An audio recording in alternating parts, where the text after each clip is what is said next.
नमस्कार विद्यार्थी मित्रांनो, माझं नाव अभिषेक ठिगळे, एज्युकल्चरमध्ये तुमच्या सगळ्यांचं स्वागत आहे। आज आपण बघतोय सीसॅट 2016चा पेपर, त्याच्यामधले गणित बुद्धिमत्ताचे प्रश्न आपण आज बघणार आहे। थोडीशी पुस्तकाची माहिती देतो। गणित आणि बुद्धिमत्तेचं आजपर्यंतच्या झालेल्या सगळ्या प्रश्नपत्रिकांचं डिटेल सोल्युशन असलेले हे एकमेव पुस्तक आहे आता बाजारामध्ये। याच्यामध्ये मी 133 प्रश्नपत्रिकांचा विथ डिटेल एक्सप्लेनेशन समावेश केलेला आहे। त्याच्यामध्ये 121 प्रश्नपत्रिका एमपीएससीच्या आहेत आणि 12 प्रश्नपत्रिका यूपीएससीच्या 6 आणि सीएपीएफच्या 6 आहेत, त्यांचं सुद्धा स्पष्टीकरण याच्यामध्ये आहे। खूप साऱ्या ठिकाणी QR कोड आहेत, ते तुम्ही स्कॅन करून लेक्चर बघू शकता फ्रीमध्ये। आणि 17 डिसेंबर 2023 गट क च्या मुख्य परीक्षेचा सुद्धा समावेश आहे। याचा अर्थ याच्यापेक्षा लेटेस्ट पुस्तक आता दुसरं कुठलं असू शकत नाही, कारण त्याच्यानंतर एक्झाम झालेली नाही आजच्या तारखेपर्यंत। ओके, तर ज्यांना हवा असेल ते हे पुस्तक तुमच्या जवळच्या दुकानांमध्ये जाऊन घेऊ शकता। आत्तापासून जर रोज 1-1, 2-2 पेपर सोडवले तर आरामात परीक्षेपर्यंत, अजून तारीख डिक्लेअर झाली नाही तोपर्यंत तुम्हाला मदत होईल। इवन सीसॅटसाठी सुद्धा जर गणित बुद्धिमत्ता जास्त पडलं किंवा पेपरची टफनेस वाढली तर PYQ सॉल्व करणे हा बेस असलाच पाहिजे तुमचा। चला पहिल्या प्रश्नाला सुरुवात करू आपण। डेटा सफिशियन्सीचा प्रश्न आहे हा। प्रत्येक खेळ साहित्य संच खोक्यात बांधला आहे आणि हे छोटे खोके पुन्हा वाहतूक खोक्यात बांधले आहेत। लॉरी सामानाच्या ठेवण्याच्या भागात असे किती खोके बसतील? ठीक आहे, वाहतूक खोका म्हणजे थोडक्यात ट्रक आहे, त्याच्यात खोके ठेवायचे। पहिलं, प्रत्येक वाहतूक खोका घनाकार असून त्याच्या एका बाजूचे माप 50 मीटर आहे, म्हणजे तो खोका घनाकार आहे। एका बाजूचे 50 आहे म्हणजे सगळ्या बाजूचं किती असणार? 50। घन म्हणजे सगळे बाजू सेम सेम असतात, करेक्ट? तर 50 आहे। तर मग आपल्याला कळालं एका खोक्याचं व्हॉल्यूम कळालं, पण ह्याच्यावरून त्याच्यात किती खोके बसतील हे सांगता येईल का? एक ट्रक आहे असा मोठा, त्या ट्रकाच्या मागच्या साईडला असे किती खोके आतमध्ये बसतील आपल्याला सांगता येईल का? हे ट्रकाचं पुढचं ड्रायव्हरची सीट आहे, सांगता येईल का? नुसते खोक्यांचं माप दिलं तर नाही। ट्रक किती मोठा आहे हे पण कळायला पाहिजे। मग त्यांनी ट्रक किती मोठा आहे ह्याच्यासाठी काय दिले? लॉरीच्या सामानाच्या जागेचे क्षेत्रफळ किती आहे रे? 30 चौरस मीटर आहे क्षेत्रफळ, जागेचं क्षेत्रफळ, म्हणजे टाकाचा हा जो बेस आहे त्याचं क्षेत्रफळ दिले त्यांनी 30। पण याच्यावरून पण खोके कळणार नाहीत तुम्हाला। लेंथ आणि लांबी आणि रुंदी दिली आहे, क्षेत्रफळ, पण ट्रकाची उंची किती ते दिले का? म्हणजे आपण वर किती लेअर लावू शकतो? खोके असे ठेवले की 10 खोके बसले समजू आपण, ठीक आहे, पण असं ट्रक उंच किती आहे हे दिलंय का आपल्याला? नाही। म्हणजे ट्रकाचे किती लेअर बसू शकतील दिले का? नाही। खोक्याचे किती लेअर ट्रकमध्ये बसू शकतील दिलं नाहीये। त्यामुळे एकूण किती खोके बसतील हे दोन्ही वाक्यांचा जर उपयोग केला तरी आपल्याला काढता येणार नाही। याच्यात एक सिंपल गोष्ट असते, खोक्याचं काय रे युनिट काय? मीटर क्यूब किंवा सेंटीमीटर क्यूब, आणि एक क्षेत्रफळाचं युनिट काय? मीटर स्क्वेअर किंवा सेंटीमीटर स्क्वेअर, बरोबर? मग युनिट मॅच होतेत का? नाही। मग नंबर ऑफ खोके असू सांगू शकेल का आपण? सांगू शकणार नाही। त्यामुळे दोन्ही तथ्ये एकत्रित मिळून सुद्धा पुरेशी नाही। एक सिंपल लॉजिक पकडा ना, तुम्हाला फक्त खालचा एरिया दिलाय, उंचीच माहीत नसेल तर आपण किती खोके टाकणार आहे? कळणार नाही। उंची कमी असेल तर कमी बसतील, उंची जास्त असेल तर जास्त बसतील। त्यामुळे दोन्ही तथ्ये एकत्रित मिळून सुद्धा पुरेशी नाही आहेत। Option number 3। पुढचं हा एक प्रश्न आहे, काय आहे? कोडिंग डिकोडिंगचा एक प्रकार असतो हा। तुम्ही डायरेक्ट प्रश्नाकडे यायचं। प्रश्नात काय म्हणले? स्टारकडे जावा, नंतर डॉटकडे जावा, डार्क डॉटकडे, नंतर सर्कलकडे जावा। मग तसं लॉजिक कुठे येते? स्टारकडे, नंतर डॉटकडे, नंतर सर्कलकडे। म्हणजे आपल्याला काय करायचं आहे? हे इनपुट असेल आणि त्याच्यावरून आपण हे ऑपरेशन केलं, हे ऑपरेशन केलं आणि हे ऑपरेशन केलं, मग आपल्याला काय मिळतंय? वरचं मिळतंय। मग सेम या इनपुटचं जसं हे मिळतंय तसं या इनपुटचं काय मिळेल हे विचारलं। आता जेव्हा मी हा वर्गात टॉपिक शिकवतो बरेच मुलं म्हणतात सर तुम्ही सांगितल्यानंतर कळलं की असं काहीतरी करायचं असतं। जर आपण हा प्रश्न आधी कधी बघितला नसेल आणि डायरेक्ट प्रश्नपत्रिकेतच बघत असू तर खरंच तशीच अवस्था होते, ठीक आहे? तर आपल्याला काय करायचं आहे? हे काय ऑपरेशन करतायत हे 3 चिन्ह हे बघायचे आहेत, ते कुठनं कळणार? याचं असं झालंय तर याचं कसं? एक एक गोष्ट करू आपण। बघा आता इथलं हे या साईडला होतं वायव्येचं, ते ईशान्य साईडला आले डार्कवाले। मग याचं पण आडवं होतं तर ते कुठं होणार? उभं होणार। डार्क साईड कुठं पाहिजे आपल्याला? उभी। इथं आडवी आहे ना, तर आता उभी पाहिजे आपल्याला। ह्याच्यात उभी आहे का रे? नाही, तिरकी आहे। याच्यात उभी आहे, याच्यात पण उभी आहे, म्हणजे ऑप्शन 2 येईल का? नाही। डायग्रामचे प्रश्न एक एक पॉईंट घेऊन सोडवायचे आहेत। त्याच्यानंतर अजून काय झालं? तर डार्कमध्ये आपण ॲरो टाकलेत, आता याच्यात पण डार्कमध्ये ॲरो टाकलेत, याच्यात डार्कमध्ये ॲरो टाकलेत का? नाही। याच्यात ब्लँकमध्ये ॲरो टाकलेत, त्यामुळे हा कॅन्सल झाला। राहिला काय आपल्याला 1 आणि 3 मध्ये. आता नंतर त्यांनी त्याच्या भोवतीनं काय केलं रे, चौकोन टाकलाय. भोवतीनं काय टाकलाय, चौकोन. मग आपल्याला 1 आणि 3 मध्ये चौकोन टाकलेली आकृती कुठली, ऑप्शन नंबर 1 आहे. 3 मध्ये काय टाकलाय, सर्कल टाकलाय. त्यामुळे तिसरी येईल का, नाही. याचं करेक्ट आन्सर काय येणार आहे, ऑप्शन नंबर 1. जसं स्टार, डार्क सर्कल आणि ब्लँक सर्कल मिळून ह्याची ही आकृती तयार होते, तशी star, dark circle, blank circle याची काय तयार होणार, ही होणार. कधीतरी तुम्हाला नुसते हे 2 ऑपरेशन देतील, स्टार आणि डार्क सर्कल. त्यामुळे ह्याचं हे झालं तर ह्याचं काय, असं पण विचारू शकतील. असे 3दा प्रश्न विचारलेले आहेत. कोडिंग डिकोडिंगचा हा एक प्रकार आहे. चला, एका व्यक्तीला तळ्याभोवती असलेल्या 3 देवळात कमळे व्हायची आहेत. तो फुले तोडणार एवढ्यात त्याने तळ्यात देवतेचा आवाज ऐकला. हे आता लहानपणीची कोडी सुरू झाली आपली बरं का. तिने फुले तोडण्याच्या 3 अटींची घोषणा केली. प्रत्येक देवळात जाण्यापूर्वी तुझ्या हातातील सर्व फुले तू तळ्यात धुतली पाहिजेत. बरोबर. लक्षात ठेव की तू जेव्हा तळ्यात फुले धुशील तेव्हा त्याची संख्या दुप्पट होईल. बरोबर. एकही फुल वाया न घालवता तू प्रत्येक देवतेला समान संख्येत की फुले घालायला हवीत. जेव्हा तू शेवटच्या देवळातून बाहेर पडशील तुझ्या हातात एकही फुल शिल्लक राहता कामा नाही. तर तुला एकदाच फुले तोडता येतील असं पण सांगितलंय. तर व्यक्तीने सुरुवातीला कमीत कमी जितकी फुले तोडली पाहिजेत आणि तिने प्रत्येक देवतेला कमीत कमी किती फुले वाहिली पाहिजेत त्याची संख्या आपल्याला निवडायची. एक एक ऑप्शन घेऊन ट्राय करा सरळ. जर व्यक्तीनं 10 फुलं घेतली, 10 फुलं घेतली, त्याची किती होणार, पाण्यात धुतल्यावर 20 होणार. बरोबर. नंतर त्यानं काय केलं, 10 वाहिली. मग राहिली किती रे, 20 मधून 10 गेले तर 10च राहिले. परत दुसऱ्या देवळाच्या आधी पण त्यानं घेतली, 20 झाली, परत 10 वाहिली, शेवटी राहिली किती, 10. परत तिसऱ्या ह्याच्यात 10 धुतली, 20 झाली, 10 वाहिली, राहिली किती, 10. म्हणजे तिसऱ्या देवळानंतर 0 फुलं राहिलेत का रे त्याच्याकडे, नाही. म्हणजे पहिला ऑप्शन काय येणार नाही. दुसरा ऑप्शन चेक करू, 7 आणि 8. 7 फुले तोडली, तळ्यात धुतल्यावर 14 झाली आणि वाहिली किती आहेत त्यानं, 8 म्हणून सांगितलंय. तर 8 वाहिली, उरली किती रे, 6. नंतर 6 घेतली, तळ्यात धुतली, 12 झाली आणि 8 परत वाहिली, समानच व्हायचेत ना, तर किती उरली, 4. परत 4 घेतली, तळ्यात धुतली, 8 झाली, दुप्पट झाली आणि परत 8 वाहिली, 8 + 8 0. म्हणजे ऑप्शन 2 जुळला. तिसऱ्या देवळानंतर किती फुलं शिल्लक राहील त्याकडं, 0. मग ह्याचं उत्तर काय येणार आहे, ऑप्शन नंबर 2. पहिला ऑप्शन चेक करायला 10-15 सेकंद, दुसरा ऑप्शन चेक करायला 10 सेकंद. ठीक आहे. आणि प्रश्न वाचायला 15 सेकंद. 40-45 सेकंदामध्ये प्रश्न आटोपला पाहिजे आपला. ठीक आहे. नेक्स्ट, सिलॉजिझम सगळ्यात आवडता प्रश्न सगळ्या परीक्षांचा. जिथं जिथं रिझनिंग आहे तिथे तिथं हा प्रश्न असतोच. तर सर्व शिक्षक डॉक्टर्स आहेत, सर्व शिक्षक डॉक्टर्स आहेत. सर्कलनं सोडवतो आपण सिलॉजिझमचे प्रश्न. हे शिक्षक आहेत, हे सगळेच्या सगळे शिक्षक कोण आहेत, डॉक्टर्स आहेत. सर्व डॉक्टर्स इंजिनियर्स आहेत, हे सगळे डॉक्टर्स कोण आहेत, इंजिनियर्स आहेत. आणि सर्व इंजिनियर्स कोण आहेत, सर्व इंजिनियर्स आहेत विद्यार्थी आहेत. सर्व इंजिनियर्स विद्यार्थी, अशी डायग्राम काढता आली पाहिजे आपल्याला. नंतर त्यांनी काय विचारले, जर वरील विधाने सत्य असल्यास कुठले निष्कर्ष करेक्ट आहे. काही विद्यार्थी शिक्षक आहेत, एवढे भला मोठे विद्यार्थी आहेत, त्यातला काही भाग शिक्षकांनी घेतलाय, करेक्ट, पहिलं करेक्ट आहे. दुसरं, सर्व डॉक्टर्स विद्यार्थी आहेत, सगळे डॉक्टर्स विद्यार्थी आहेत का रे, हो, कारण डॉक्टरच्या भोवतीनच विद्यार्थ्यांचा सर्कल आहे, त्यामुळे दुसरं पण करेक्ट आहे. तिसरं, काही इंजिनियर्स शिक्षक आहेत, हे एवढे भला मोठे इंजिनियर्स आहेत, त्यातले काही कोण आहेत रे, शिक्षक आहेत, तिसरं पण करेक्ट आहे. सर्व डॉक्टर शिक्षक आहेत, सर्व डॉक्टर शिक्षक आहेत का, नाही, सगळे डॉक्टर शिक्षक नाही आहेत. हे बघा ना, हे डॉक्टर जे आहेत ते कुठे शिक्षक आहेत, शिक्षकाचं सर्कल छोटा आहे ना, डॉक्टरचं सर्कल मोठं आहे. याचं उत्तर काय पाहिजे होतं, असायलाच असेल तर सर्व शिक्षक डॉक्टर आहेत किंवा काही डॉक्टर शिक्षक आहेत, कारण काहीच डॉक्टर शिक्षक आहेत, हे बाहेरचे वाले डॉक्टर कुठे शिक्षक आहेत. त्यामुळे चौथं काय येणार आहे आपलं, रॉंग येणार आहे. त्यामुळे उत्तर काय येणार, 4 वगळता सर्व निष्कर्ष सत्य. कळालं का.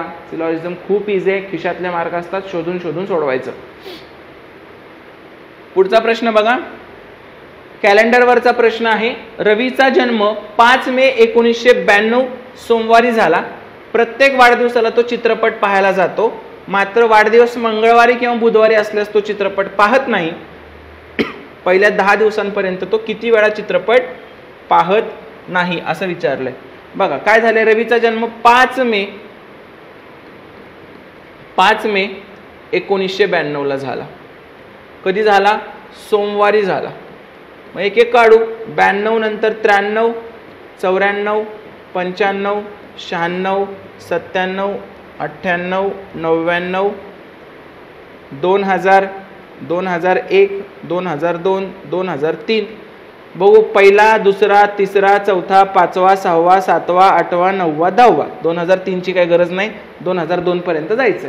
आता बघू, एक वर्ष म्हणजे किती दिवस असतात? 365 साधं वर्ष असेल तर, आणि त्याच्यात ऑड दिवस किती असतात? 1. ऑड दिवस म्हणजे पूर्ण आठवड्यानंतर शिल्लक राहणारा दिवस. आणि लीप वर्ष जे असतं त्याच्यात 366 दिवस असतात आणि ऑड दिवस किती असतात? 2. म्हणजे पूर्ण आठवड्यानंतर शिल्लक राहणारे दिवस. 52 आठवडा 1 दिवस असतो आणि 52 आठवडे 2 दिवस असतात. बघा आता मग वर्षाचा ऑड दिवस 1 आहे, म्हणजे परत वर्षाने किती वार कितीनं वाढतो? 1 दिवसानं वाढतो. 92ला सोमवार आहे, 93ला काय होणार? मंगळवार. 94ला काय होणार? बुधवार. 95ला काय होणार? गुरुवार. आता 96 लीप वर्ष आहे, फेब्रुवारीमध्ये येणार आहे 5 मेच्या आधी. मग गुरुवार नंतर शुक्रवार गायब होणार आणि इथं कुठला वार येणार? शनिवार. परत रविवार, सोमवार, मंगळवार. आता 2000 लीप वर्ष आहे, मग बुधवार गायब होणार आणि डायरेक्ट कुठला येणार? गुरुवार येणार. नंतर काय येणार? हा शुक्रवार. आणि नंतर काय येणार? हा शनिवार. डन. आता त्यांनी काय सांगितले आपल्याला? तो कधी कधी चित्रपट पाहत नाही, मंगळवार किंवा बुधवारी चित्रपट पाहत नाही. मग मंगळवारी चित्रपट नाही पाहणार, बुधवारी चित्रपट नाही पाहणार आणि या मंगळवारी पण चित्रपट नाही पाहणार. असे एकूण किती वार मिळाले आपल्याला? 3 वार मिळाले. म्हणजे तो 3 वेळा चित्रपट पाहू शकणार नाही. ठीक आहे, साधा प्रश्न होता कॅलेंडरचा. ऑड डेज ही कन्सेप्ट तुम्हाला माहित असणं गरजेचं आहे. या एका थोडीशी बॅचची माहिती देतो आपल्या. ज्यांचं बेसिक बऱ्यापैकी चांगलं आहे पण वेळ पुरत नाही परीक्षेमध्ये, 3-4 मार्कानं कट ऑफ उगतोय आणि गणित बुद्धिमत्तेला खूप वेळ लागतोय प्रश्न सोडवायला, तर फक्त त्यांच्यासाठी बॅच आहे. बेसिक न येत आहे पण ट्रॅडिशनल मेथडने येत आहे, पण शॉर्टकट माहीत नाही आहेत किंवा फास्ट कसं सोडवायचं माहीत नाहीत, कन्सेप्ट क्लिअर नाही आहेत, अजून फॉर्म्युलांमध्येच गुंतलाय, अजून एक्समध्येच गुंतलाय, त्यांच्यासाठी ही बॅच आहे. कन्सेप्ट प्लस PYQ बॅच, अंकगणित आणि बुद्धिमत्तेची. 65+ डिजिटल बोर्डवरचे लेक्चर आहे त्याच्यामध्ये आणि टाइमपास 0 आहे. टू द पॉईंट आपण शिकवलं, मुद्द्याला धरून कन्सेप्ट सांगणे प्रत्येक चॅप्टरची, त्याच्यानंतर त्याचे PYQ 2009 ते 2023 पर्यंतच्या सगळ्या PYQचा समावेश आहे. सर्व PDF तुम्हाला ॲपमध्येच मिळतील, ते तुम्ही डाउनलोड करून प्रिंट मारू शकता किंवा कृष्णा झेरॉक्स म्हणून एक आहे ज्ञानप्रबोधिनीजवळ पुण्यामध्ये, तर तिथून तुम्ही ऑनलाईन सुद्धा मागवू शकता त्यांच्याकडून हार्ड कॉपी. ठीक आहे, तर ज्यांना पाहिजे असेल ते हे बॅच जॉईन करू शकतात. 999 रुपयामध्ये 3 महिन्यांसाठी ही बॅच आहे. अजून तुम्हाला काय डाऊट असतील तर स्क्रीनवरचा जो नंबर दिसतो आपल्याला त्याच्यावर कॉल करून तुम्ही मला तुमच्या शंका विचारू शकता. चला पुढच्या गोष्टीकडे येऊ आपण. पुढचा प्रश्न काय म्हणतोय? ब्लड रिलेशनचा प्रश्न आहे, नातेसंबंध, सगळ्यांच्या आवडीचा टॉपिक. अली बालाचा भाऊ आहे. वाचत बसायचंच नाही, लगेच लिहून टाकायचं. अली काय रे? बालाचा भाऊ आहे. अली हा बालाचा भाऊ आहे. भाऊ आहे म्हणून, पुरुष आहे म्हणून चौकोन केला, स्त्री असेल तर सर्कल. कल्लू अलीचे वडील आहेत. कल्लू हे अलीचे वडील आहेत. दामू नीलाचा भाऊ आहे. हे वेगळंच सापडले आपल्याला. काय आता? दामू हा नीलाचा भाऊ आहे. नीलाचं जेंडर माहित नाही अजून. नीला बालाची मुलगी आहे. आता नीला आत्ता कळालं मला. नीला काय आहे रे? बालाची मुलगी आहे. आणि नीलाचा भाऊ कोण आहे? दामू आहे. नीलाचा भाऊ कोण आहे? दामू. तर विचारलंय काय? दामूचे काका दर्शवणारा पर्याय. दामूचे काका म्हणजे कोण? दामूच्या वडिलांचा भाऊ. मला सांगा, दामूचे वडील कळत आहेत का आपल्याला? नाहीत कळत. ह्याचं जेंडर कुठं कळाले? पुरुष स्त्री नाही कळत. हे जर पुरुष असेल तर दामूचे काका कोण असणार आहेत? अली असणार आहेत. पण ही जर स्त्री असेल तर दामूचा अली काय होणार? मामा होणार ना. त्यामुळं जोपर्यंत बालाचे जेंडर कळत नाही, बालाचं लिंग माहीत होत नाही आपल्याला, तोपर्यंत दामूचे काका आपल्याला सांगता येणार नाहीत. कारण बालाचं लिंग माहीत असायला हवं. आणि इथं इंग्लिशमध्ये पण त्यांनी म्हटलंय दामूज पॅटर्नल अंकल, वडिलांकडचे पाहिजेत त्यांना काका. ठीक आहे, तर जर बाळा पुरुष असते तर दामूचे काका अली झाले असते, बाळा स्त्री असती तर मामा झाला असता हा अली. बरोबर. त्यामुळं बालाचे लिंग माहीत असायला हवे. बऱ्याच जणांनी गडबडीमध्ये याचं उत्तर अली लिहिलेलं आहे आणि अली ऑप्शन नंबर 1ला आहे, पण आपण फिक्स सांगू शकत नाही. चला याचं उत्तर काय येणार? बालाचे लिंग माहीत असायला हवे. पुढचा कोडिंग डिकोडिंगचा हा प्रश्न आहे. हा प्रश्न आयोगाने रद्द केलेला आहे. का रद्द केलेला आहे? तर काही गरज नव्हती रद्द करायची. ऑप्शन नंबर 1 हे याचं करेक्ट आन्सर येत होता, पण काही लोकांनी मे बी तिथं हे केली असेल कंप्लेंट की जसं हे शफल आहे तसं हे पण शफल चालतेच की मग सगळीकडे 2485 आहे ऑप्शनमध्ये, पण तसं नसतं. हे शफल जरी असलं तरी रिअल उत्तर आपल्याला हे असं काढायला लागतं. सेम अशी चूक लेटेस्ट PSIच्या पेपरला पण आयोगाने केलेली आहे. कुणीतरी स्क्रॅप म्हणजे ऑब्जेक्शन घेतलं म्हणून ते प्रश्न बदलून आला. सुरुवातीला फर्स्ट आन्सर केला, बरोबर दिलं तर उत्तर, नंतर रद्द करून टाकलं. सेम, पण कोडिंग डिकोडिंगचा मिनिंग असतो आहे प्रश्न शफल असतो. उत्तर काढताना आपण Dला 2, Eला 4, Cला 8 आणि Gला 5 असंच काढायचं असतं. चला क्वेश्चन नंबर 58. आकृतीवरचा प्रश्न आहे. काय झालंय बघा, आकृतीमध्ये फक्त पलटत गेलेत, पानं सगळे पलटत गेलेले आहेत. बघा, हे पान पलटलं, डार्क झालं. हे पण पान पलटलं बघा, पण ब्लँक झालं. नंतर हे पान पलटलं, डार्क झालं. हे पण पान पलटलं, इकडे आलं बघा, ब्लँक झालं. परत हे पान पलटलं, ब्लँक झालं. हे पान पलटलं, डार्क झालं. Same same. आता काय होणार, हे पान पलटणार, ब्लँक होणार, आणि ते पान पलटणार, डार्क होणार. म्हणजे याचं टोक इकडे आहे, डार्क व्हायला पाहिजे, आणि याचं टोक इकडे आहे, ब्लँक राहायला पाहिजे. आलं का? Option number 1. ठीक आहे. नीट व्यवस्थित लक्ष देऊन सॉल्व करायचं. याच्यात आणि याच्यात खूप फरक आहे. आपलं अल्टरनेट चाललंय, जे पलटतंय त्याचं इकडे तिकडे करायचं आहे आपल्याला. ठीक आहे. ह्यांनी नुसतं इथं पलटवलं, पण ह्या डार्कचं ब्लँक करायचं विसरले ते, पण आपल्याला डार्कचं ब्लँक करायचं होतं. Option number 1. पझलचा प्रश्न आहे हा. काय म्हटलंय, एली, जानू, मीला, देऊ आणि एकू हे मित्र आहेत. कोण कोण आहेत? एली, जानू, एली, जानू, मीला, देऊ, एकू. मीला, देऊ आणि एकू हे मित्र आहेत आणि ते केर, तेर, नेर, सेर आणि मेर या पाड्यात राहतात. मात्र याच क्रमाने राहतात असे नाही, प्रत्येक जण वेगवेगळ्या पाड्यात राहतात. जानू व मीला तेरचे नाहीत. जानू आणि मीला हे तेरचे नाहीत. जे नाही आहेत ते इकडे लिहून घेऊ आपण. जानू आणि मीला कुणाचे नाही आहेत? तेरचे नाहीत. जानू व एकू केर व नेरचे नाहीत. जानू आणि एकू केर, जानू आणि एकू केर व नेरचे नाहीत. केर, नेर, केर, नेर, केर आणि नेरचे नाहीत. एली, मीला नेर, सेर, मेरचे नाहीत. एली आणि मीला कुठले कुठले नाही आहेत? नेर, सेर, मेर. नेर, सेर आणि मेर चे नाहीत. नेर, सेर, मेर. कोण कोण? एली आणि मीला नेर, सेर आणि मेर चे नाहीत. बरोबर. देऊ व एकू हे तेर व मेरचे नाहीत. देऊ आणि एकू हे कुठले नाही आहेत? तेर आणि मेरचे नाहीत. शेवटी लिहून घ्यायचं, ज्याच्या खाली तेच लिहितोय मी, मेरचे नाहीत. पुढील पर्यायातून चुकीचा पर्याय निवडा. आता आपल्याला सांगायचं आहे कोण कुठलं कसं आहे. जे सगळ्यात जास्त आहे ते काढून घेऊ आपण. बघा आता इथं तेर, केर, नेर, मेरचे नाहीत म्हणजे राहतंय काय? सेर. म्हणजे एकू कुठला झाला? सेरचा झाला. बरोबर. परत सगळीकडे तेर तेर तेर नाहीये म्हणजे एलीला काय राहतंय? एली पाहिजे ना, एली तेरची असणार. मग एली कुठली झाली? तेरची. बरोबर. आता याच्यात बघा तेर, नेर, सेर, मेर नाही, पण केरला जागा आहे म्हणजे मीला कुठली झाली? केरची झाली. बरोबर. आता इथपर्यंत आलो आपण. आता सेर झालेलं आहे आपलं. ठीक आहे. मग जानू, तेर, केर, नेर, सेरचा पण नसणार आहे कारण सेर इथं झालेला आहे. तर जानू कुठला असणार आहे? मेरचा असणार आहे. मग आता झालं तेर, मेर, केर, सेर झालं. आता राहतंय काय? राहतंय नेर. तर देऊ कुठला असणार? मग नेरचा असणार. देऊ कुठला असणार? नेरचा असणार. बघा मग आता काय चुकीचा पर्याय निवडायचा. चुकीचा. जानू सेरचा आहे. जानू सेरचा आहे का रे? नाही, जानू तर मेरचा आहे. पहिलाच पर्याय आपला चुकीचा आला. दुसरा, एली तेरची आहे. एली तेरची आहे का? आहे. परत मीला केरची आहे. मीला केरची आहे का? आहे. देऊ नेरची आहे का? देऊ नेरची आहे.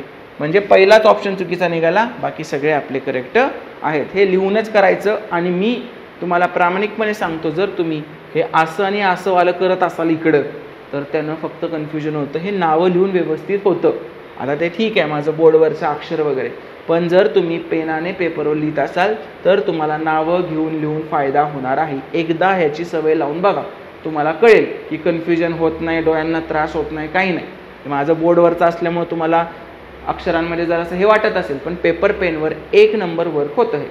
ठीक आहे. आणि इव्हन ह्याच्यापेक्षा मोठी नावं लिहायचीच नाहीत, सरळ TKNSM असं लिहायचं. कळालं? त्यांना अजून इझी होऊन जाईल तुम्हाला. पुढचा प्रश्न ऑप्शन नंबर 1 याचा आन्सर आलेला आहे, चुकीचा निवडायचा होता आपल्याला. चला, घड्याळाचा सगळ्यात आवडीचा प्रश्न आहे माझा हा, कारण घड्याळ के ग्रहावरचं आहे, पृथ्वीवरचं नाही आहे. के या ग्रहावर दिवस हे एकक 36 तासांचे आहे आणि प्रत्येक तास 120 मिनिटाचा आहे. या ग्रहावरील व्यक्तीसाठी एका बिंदूभोवतीचे अंश पृथ्वीवर विभाजित केलेल्या 360 ऐवजी 720 आहे. त्यांच्या घड्याळाची तबकडी 36 तास दाखवते. तर के घड्याळाची 9:48 ही वेळ दाखवत असेल तर तास व मिनिट काठा दरम्यानचे अंश दाखवणारी संख्या. फॉर्म्युल्यावर का विश्वास नाही ठेवायचा, त्याचं सगळ्यात चांगलं एक्झाम्पल हे. θ = 11/2m - 30h हे फक्त पृथ्वीवरच्या घड्याळासाठी फॉर्म्युला आहे. असं चेंजेस केले की फॉर्म्युला चालत नाही. त्यामुळे कन्सेप्टवर आपलं नेहमी लक्ष पाहिजे. मला सांगा, या के ग्रहावर 1 तास जेव्हा फिरेल तेव्हा किती अंश होतील, हे कसं काढायचं?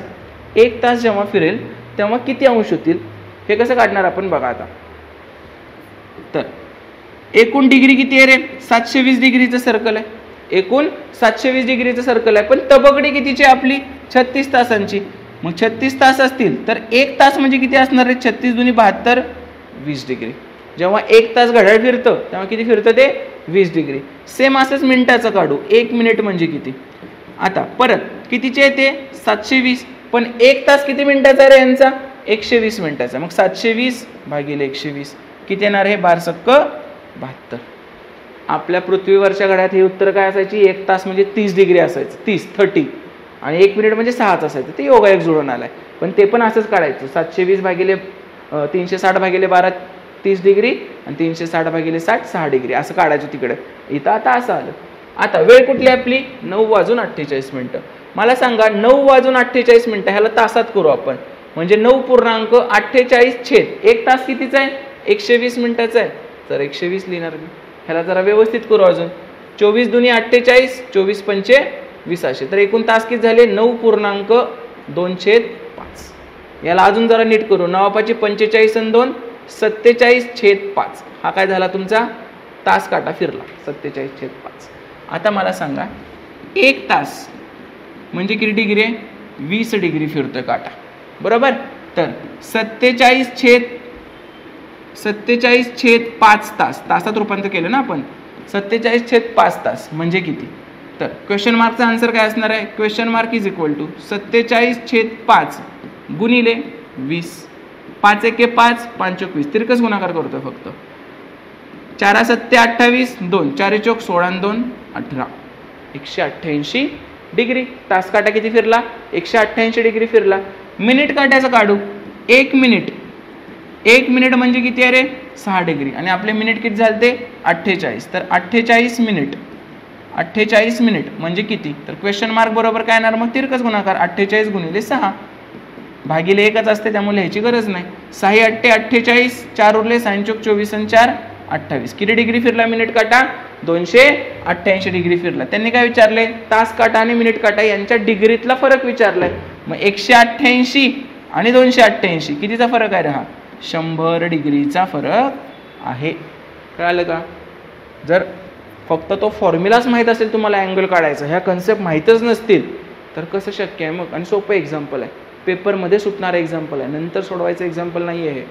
पेपरमध्ये सुटू शकणारं आणि ते पण 1 मिनिटाच्या आत. ठीक आहे?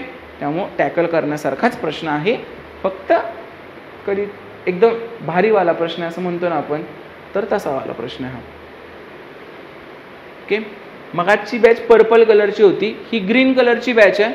याच्यामध्ये एक्स्ट्रा काय असणार आहे? मगाची बॅच तर सगळी इन्क्लूड असणार आहे आणि सोबतच याच्यात बेसिक लेक्चर सुद्धा असणार आहेत की जेणेकरून तुमच्या छोट्या छोट्या कन्सेप्ट सुद्धा क्लिअर होतील. तर जर त्यांना बेसिक पण क्लिअर करायचं असेल तर त्यांनी ही बॅच बेसिक लेक्चर प्लस ते मागाची PYQ. ठीक आहे?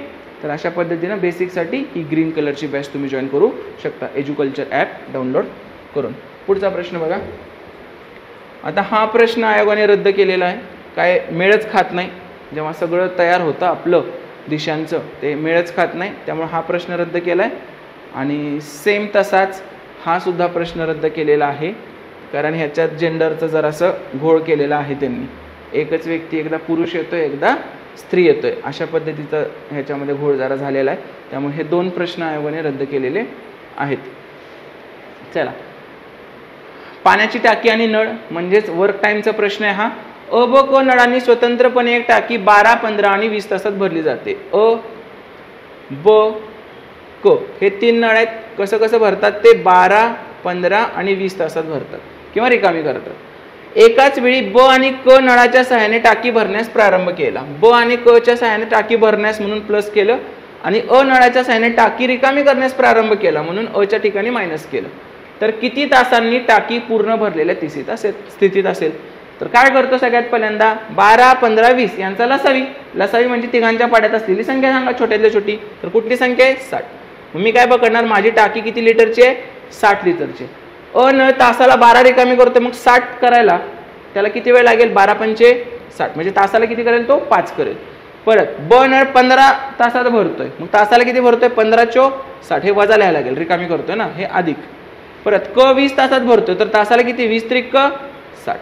तर नेट एका तासात किती भरले जाईल? 3 नळ एकाच सुरू केलेत ना, एकाच वेळी सुरू केलेत. हे 4 आणि 3 7 भरतील पण हे 5 रिकामा करेल मग 7 वजा 5 2 तासाला 2 लिटरच भरलं जाईल.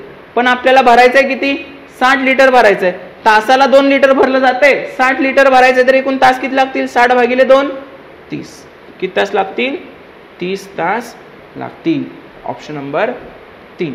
हा प्रश्न झाल्या लगेच एक डिस्क्लेमर देत असतो मी लगेच. असं काय वाटलं मला की प्रश्न सोपा आहे पण आपला खूप लवकर पण सोडवून झालाय पण मुलांच्या मनात येतं अरे सर किती फास्ट चालले.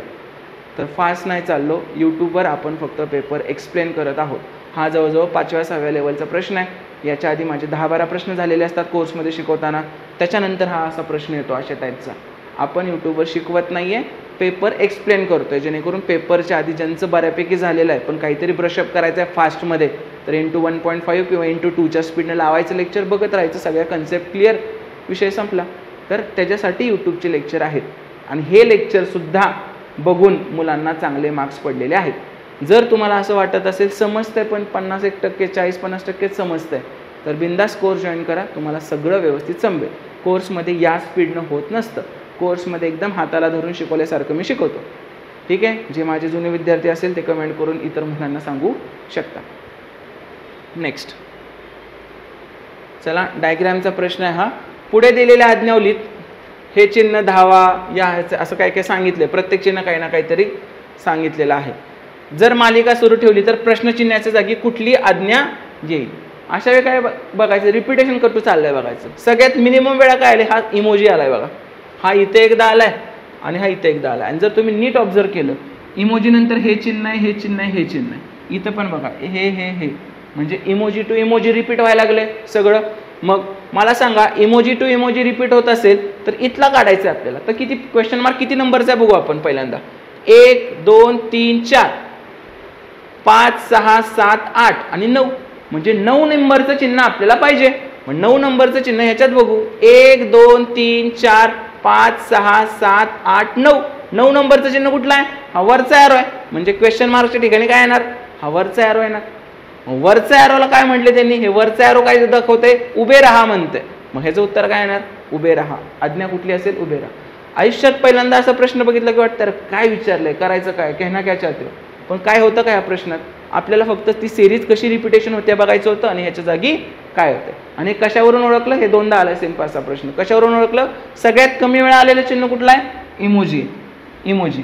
इमोजी टू इमोजी रिपीट व्हायला लागले. ते इमोजी नंतरची सिरीज आहे अशीच चालू होते. त्याच्यावरून आपण हा अंदाज लावला. पुढचा प्रश्न घडीचा प्रश्न आहे हा.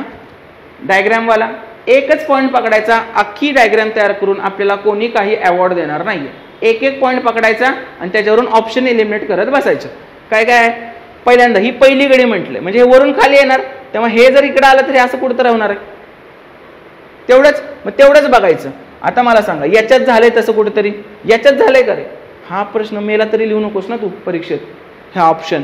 कारण हे आपल्याला असं काहीतरी पाहिजे. हे दुमडून इथे येणार आहे ना, तो ॲरो इकडे येणार आहे ना कुठेतरी. मग याच्यात झालंय, याच्यात झालंय. दुसरं ऑप्शन कट झाला. अजून काहीतरी बघू आपण. आता ही दुसरी घडी तिकडे गेली. दुसरी घडी तिकडे गेली म्हणजे काय होणार आहे? हा ॲरो इकडे कुठे तर जाणार आहे आणि काटकोनात येणार आहे, पण काटकोनात कसा येणार आहे, ह्या खालच्या बाजूला खालचीच बाजू चिकटली पाहिजे. तुम्ही जरा अंदाज घेऊन बघू शकता, खालच्या बाजूला खालची बाजू चिकटली पाहिजे. इथं काय चिकटलंय, खालच्या बाजूला ॲरो चिकटलाय, हा ऑप्शन येईल का, कटअप. बरोबर. आता राहिले कुठलं, हे दोन राहिले बघा, खालच्या बाजूला खालची ॲरो पण आलाय. आता ह्याच्यात फरक काय, चंद्रकोर फरक आहे. बरोबर. ही तिसरी घडी आहे माझी, म्हणजे ही माझी चंद्रकोर ह्या टोकाला खाली आहे, म्हणजे वर दुमडून इथं वर गेली पाहिजे, म्हणजे ही भरलेली चंद्रकोर माझी कुठे जाणार आहे, अर्धीवाली वर जाणार आहे. इथं बघा हे काय वेगळंच केलं, हे कुठलं आलं, अर्ध कुठं आलं, ह्याचा काय संबंध आहे का, हे तिथंच राहणार ना. आपली अर्धी चंद्रकोर इकडे आली बघा, म्हणजे कुठला ऑप्शन येणार, हा कटअप झाला. असा एक एक पॉईंट तुम्ही बघितला तर डायग्रामचे प्रश्न सुटतात. तुम्ही नवीन डायग्राम काढून जर तयार करत बसला, कसं काय होईल, किंवा त्या पानालाच असं करत बसतात काय काय मुलं, काही होत नाही. एक एक पॉईंट अंदाज घ्यायचा आणि त्यानुसार काढायचं. चंद्रकोरीवरून सुद्धा खूप सोपं झालं असतं. ठीक आहे. नेक्स्ट, ही अशी बॅच आहे माझी की ज्याच्यात सगळं शिकवलं आपण, म्हणजे आपल्या ॲपमध्ये जे जे काय काय ते सगळं. मग काय येणार आहे, येलो कलरची बॅच म्हणतोय मी याला. सगळ्यात पहिल्यांदा याच्यात येणार बेसिक लेक्चर, नंतर येणार कन्सेप्ट, ठीक आहे, नंतर येणार PYQ लेक्चर, नंतर येणार रिव्हिजन लेक्चर. थोडक्यात ज्यांना माझ्याकडून शून्यापासून शिकायचं आहे, एक्सचा वापर करायचा नाही, फॉर्म्युलाचा वापर करायचा नाही, आणि प्रश्न कळाला जरी नाही तरी उत्तरापर्यंत कसं पोहोचायचं त्यांच्यासाठी, आणि खूप वेळ आहे ज्यांच्याकडे की 1 वर्ष प्रॉपर वेळ आहे, मी रोज सुरुवातीपासून 1-1 तास, 1.5 तास, 2-2 तास बघणार आहे. थोडक्यात नवीन मुलांसाठी ही बॅच आहे की आधी कुठेच काय केलं तुम्ही केलेलं नसेल तर ह्या बॅचचे सगळे लेक्चर बघणे, प्रॉपर 200 पेजेस वही घालून तुम्हाला तुमच्या गणित बुद्धिमत्तासाठी वेगळं काही करावं लागणार नाही. तर ज्यांना हवं असेल त्यांनी एज्युकल्चर हे ॲप डाउनलोड करून ही बॅच माझी जॉईन करू शकता. चला पुढचा प्रश्न बघा. 6 पुरुष व 5 महिला यांच्या गटातून 5 सदस्यीय समिती. प्रोबॅबिलिटीचा प्रश्न आहे. कोण कोण आहेत आपल्याकडे, 6 पुरुष आहेत आणि 5 महिला आहेत. लिहून घ्यायचं नेहमीप्रमाणे आपलं. 5 सदस्यीय समिती करायची, याच्यातून 5 सदस्यांची समिती करायची, आणि त्याच्यात काय पाहिजेत आपल्याला, 3 पुरुष पाहिजेत, पुरुषाच्या खाली पुरुष लिहिले, 3 पुरुष पाहिजेत आणि 2 महिला पाहिजेत, आणि 2 महिला पाहिजेत. बस. किती प्रकारे तयार करता येईल विचारले, प्रोबॅबिलिटी पण नाही विचारली, फक्त प्रकारे म्हटलंय. काय करतो, 6तून 3 पुरुष निवडायचे, 6C 3 गुणिले 5तून 2 महिला निवडायचे, 5C 2 झालं. हे सॉल्व्ह करायचं. आणि कसं आपण विदाउट फॉर्म्युला कसं सांगितले, खाली 3 आहे तर खाली सरळ 3 आकडे लिहायचे, 3 गुणिले 2 गुणिले, आणि खाली 3 आहे म्हणून वर पण 3च लिहायचे, 6 गुणिले 5 गुणिले 4, 3 आकडे, इंटू खाली 2 आहे, खाली 2 आकडे लिहिले, 2 गुणिले 1, वर पण 2च आकडे लिहायचे, 5 पासून सुरुवात करायची, 5 गुणिले 4. ते NCR फॉर्म्युल्याची गरजच नाही आता. ठीक आहे. मग 3 दुनी 6 ला 6 गेले, बे बे बे दुनी 4, 5 चोक किती आलं 20, आणि गुणिले इकडे काय राहिलं, 5 दुनी 10, 20 गुणिले 10 किती येणार 200. किती प्रकारे अशा समित्या तयार करू शकतो आपण, 200 प्रकारे अशा समित्या आपण तयार करू शकतो. ओके.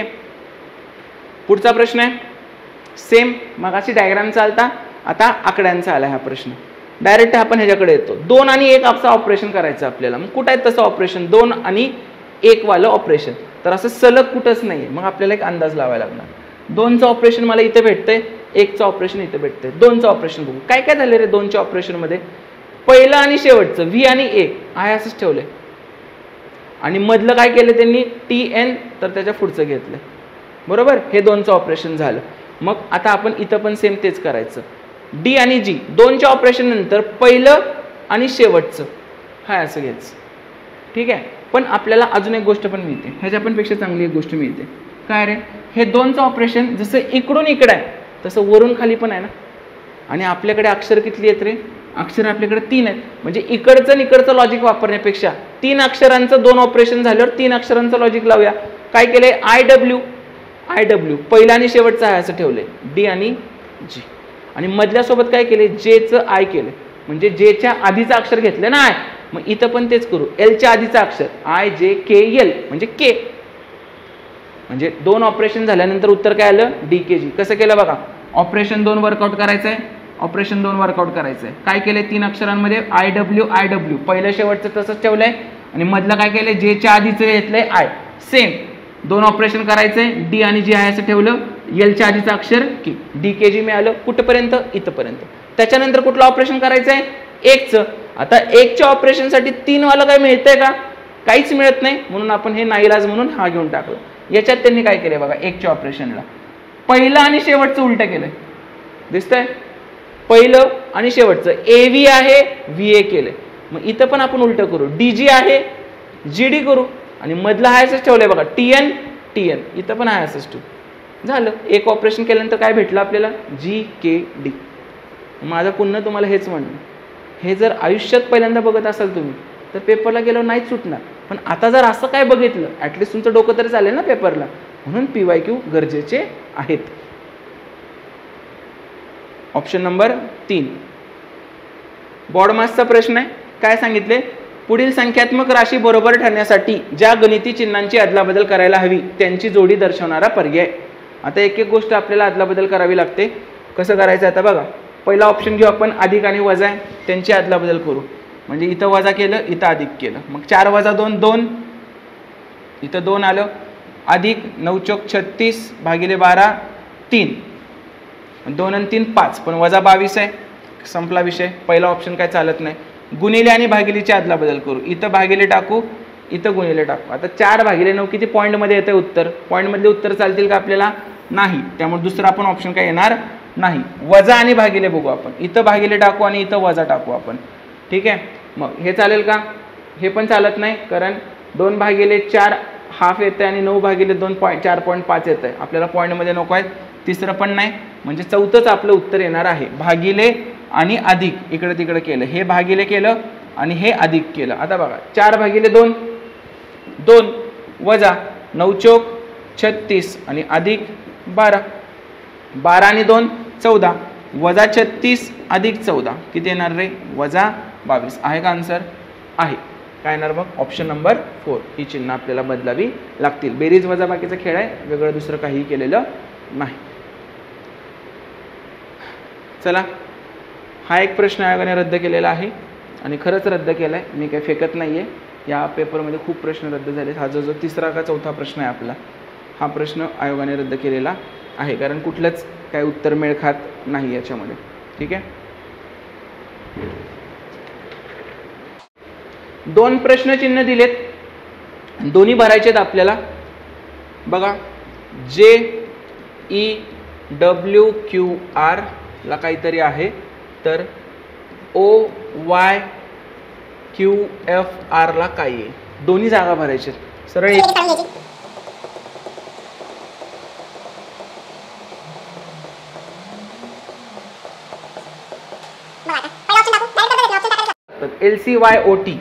LCYOT आणि नंतर काय MAOHP.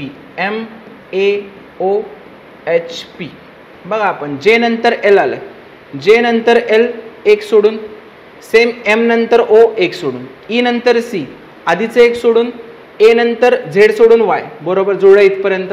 W नंतर Y 1 सोडून, सेम तसंच O नंतर Q पण P सोडून आले, 1 सोडून झाले.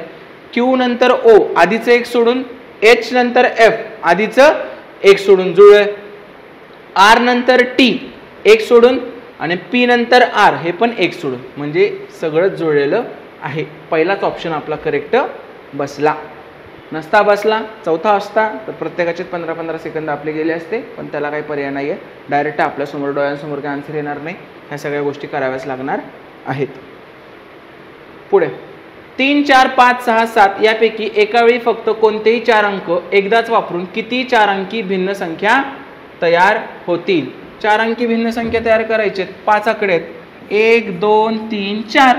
4 जागा भरायच्या आहेत. पहिली जागा किती प्रकार, एकूण आकडे किती आहेत? 5. दुसरी जागा 4, कारण एक अंक एकदाच भरायचा आहे. तिसरी जागा 3 आणि चौथी जागा 2. मग 5 चौक 20, 20 त्रिक 60 आणि 60 दुनी 120. किती 4 अंकी संख्या तयार होतील रे? 120 4 अंकी संख्या तयार होतील. ठीक आहे. नेक्स्ट गुणोत्तराचा प्रश्न आहे आणि जे म्हणतो ना बाहेर आल्यावर जे आपण म्हणतो सिली मिस्टेक झाली माझ्याकडून, तर ते तशा टाईपचा हा प्रश्न आहे, सिली मिस्टेक वाला. काय प्रश्न विचारलाय? सोबतच्या आकृतीत फरशांनी आच्छादलेला भाग दाखवलेला आहे. प्रत्येक पांढऱ्या फरशीचे क्षेत्र प्रत्येक काळ्या फरशीच्या दुप्पट आहे. म्हणजे पांढरी फरशी काळ्या फरशीपेक्षा दुप्पट क्षेत्रफळाची. तर आकृतीतील एकूण काळ्या क्षेत्राचे सगळ्या पांढऱ्या फरशांनी आच्छादलेल्या क्षेत्राशी गुणोत्तर दाखवा. मोजू आपण एक एक गोष्ट. काळे मोजू पहिल्यांदा. 1 2 3 4 5 6 7 8 9 10 11 12 13 14 15 16. काळे किती आहेत रे? काळ्या फरशा किती आहेत? 16. आणि असे पॉईंट देऊन मोजायचे. तुमच्याकडे काळा पेन जरी असला तरी ते तुम्हाला दिसण्यापुरतं ते दिसतं त्याच्यात, तर पॉईंट टाकूनच, डोळ्यांनी मोजायचे नाहीत. एक चुकला की संपला, उत्तर चुकतंय. आता पांढरे मोजू आपण. पांढरे किती आहेत? 1 2 3 4 5 6 7 8 9 10 11 12 13 14 15 16 17 18 19 20 21 22 23 24 25 26 27 28 29 30 31 32. पांढरे किती आहेत? पांढरे आहेत 32. आणि काळ्याचं पांढऱ्याशी विचारले, लगेच मुलं लिहितात 16/32 1/2. 1/2 की जे चुकीचं आहे. त्यांनी आपल्याला फरशांचं गुणोत्तर नाही विचारलं, काळ्या फरशाचं पांढऱ्या फरशांशी गुणोत्तर नाही.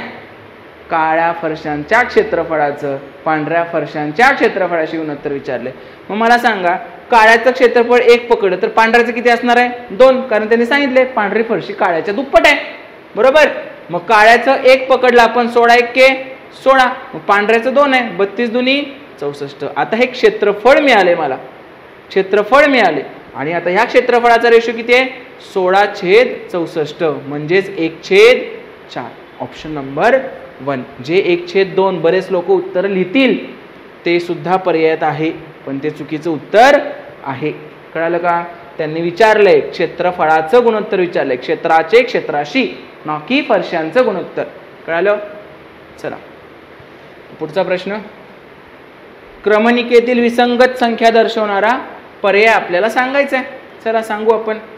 2 आणि 3.5 मध्ये कितीचा फरक आहे? 1.5चा. 3.5 आणि 5 मध्ये परत 1.5चा फरक. 5 आणि 6.5 1.5चा, परत 1.5चा. आणि इकडे पण काय येणार आहे? 1.5चा फरक. म्हणजे ह्याच्यात तर काही चूक सापडली नाही, विसंगत शोधायचं आहे ना. आता 4 आणि 6.5 मध्ये बघू आपण. 4 आणि 6.5 मध्ये कितीचा फरक आहे? 2.5चा. 6.5 आणि 9 मध्ये 2.5चा आहे. 9 आणि 12.5 मध्ये हे 2.5चा आहे का रे? 9 2 11.5 यायला पाहिजे होतं, पण इथं किती आले रे? 12.5 आले, की जे चुकीचं आहे. बघा परत 11.5 मध्ये 2.5 टाकलं तर 14 मिळतंय का? मला मिळतंय. म्हणजे 12.5 मुळे घाण होते आपली, तोच विसंगत पर्याय आहे. त्याच्या जागी काय पाहिजे होतं आपल्याला? 11.5 हवं होतं. चला सेम त्या टाईप सारखाच प्रश्न आहे हा. बघा हे इकडे फिरतंय पण डार्कचं डार्कच राहतंय, आणि हे पण इकडेच फिरतंय. म्हणजे एक असा चाललाय हा, आणि हा असा चाललाय. ठीक आहे. मग आता हा इकडे जाणार, हा पण तिकडे जाणार. ठीक आहे. हा तिकडे जाऊन इकडे येणार, हा तिकडे जाऊन इकडे येणार. कुठला येणार ऑप्शन? मग ऑप्शन नंबर 4. ठीक आहे. नेक्स्ट.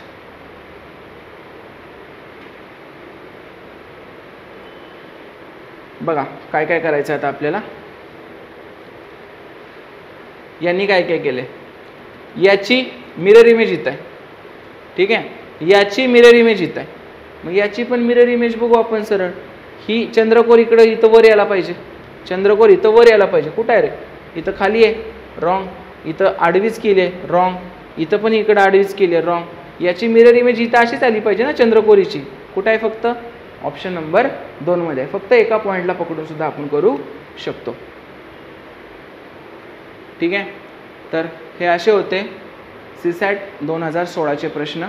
तुम्हाला जर हे लेक्चर आवडलं असेल तर नक्कीच तुमच्या मित्रांपर्यंत पोहोचवा, आणि तुम्ही पहा व्यवस्थित. आणि सीसॅट क्वालिफाय जरी असलं तरी ॲटलिस्ट आपली ही PYQ सिरीज पूर्ण बघा, तुम्हाला मजा येईल आणि तुम्हाला काही ना काहीतरी फायदा याचा पेपरच्या दिवशी होणार आहे. आणि ज्यांना कोर्स लावायचे असतील त्यांनी बिंदास कोर्स जॉईन करा. तुमचा स्कोर कंबाईनसाठी तर 20 मार्क आणि 22 मार्क यायला लागले. आता तुमचा स्कोर नक्की वाढेल याची खात्री मला आहे, जर तुम्ही सगळे लेक्चर प्रॉपरली सिक्वेन्सने बघितले तर. तुम्हाला काही शंका असतील, कुठलाही गणित बुद्धिमत्तेचा डाऊट असेल, तुम्ही माझा कोर्स खरेदी केलेला असू दे किंवा नसू दे, तुम्ही मला कधीही माझ्या नंबरवर एक चांगला क्रॉप करून व्यवस्थित फोटो काढून पाठवू शकताय तुमच्या शंकेचा. त्याचं तुम्हाला 24 ते 48 तासांमध्ये उत्तर मिळून जाईल. धन्यवाद.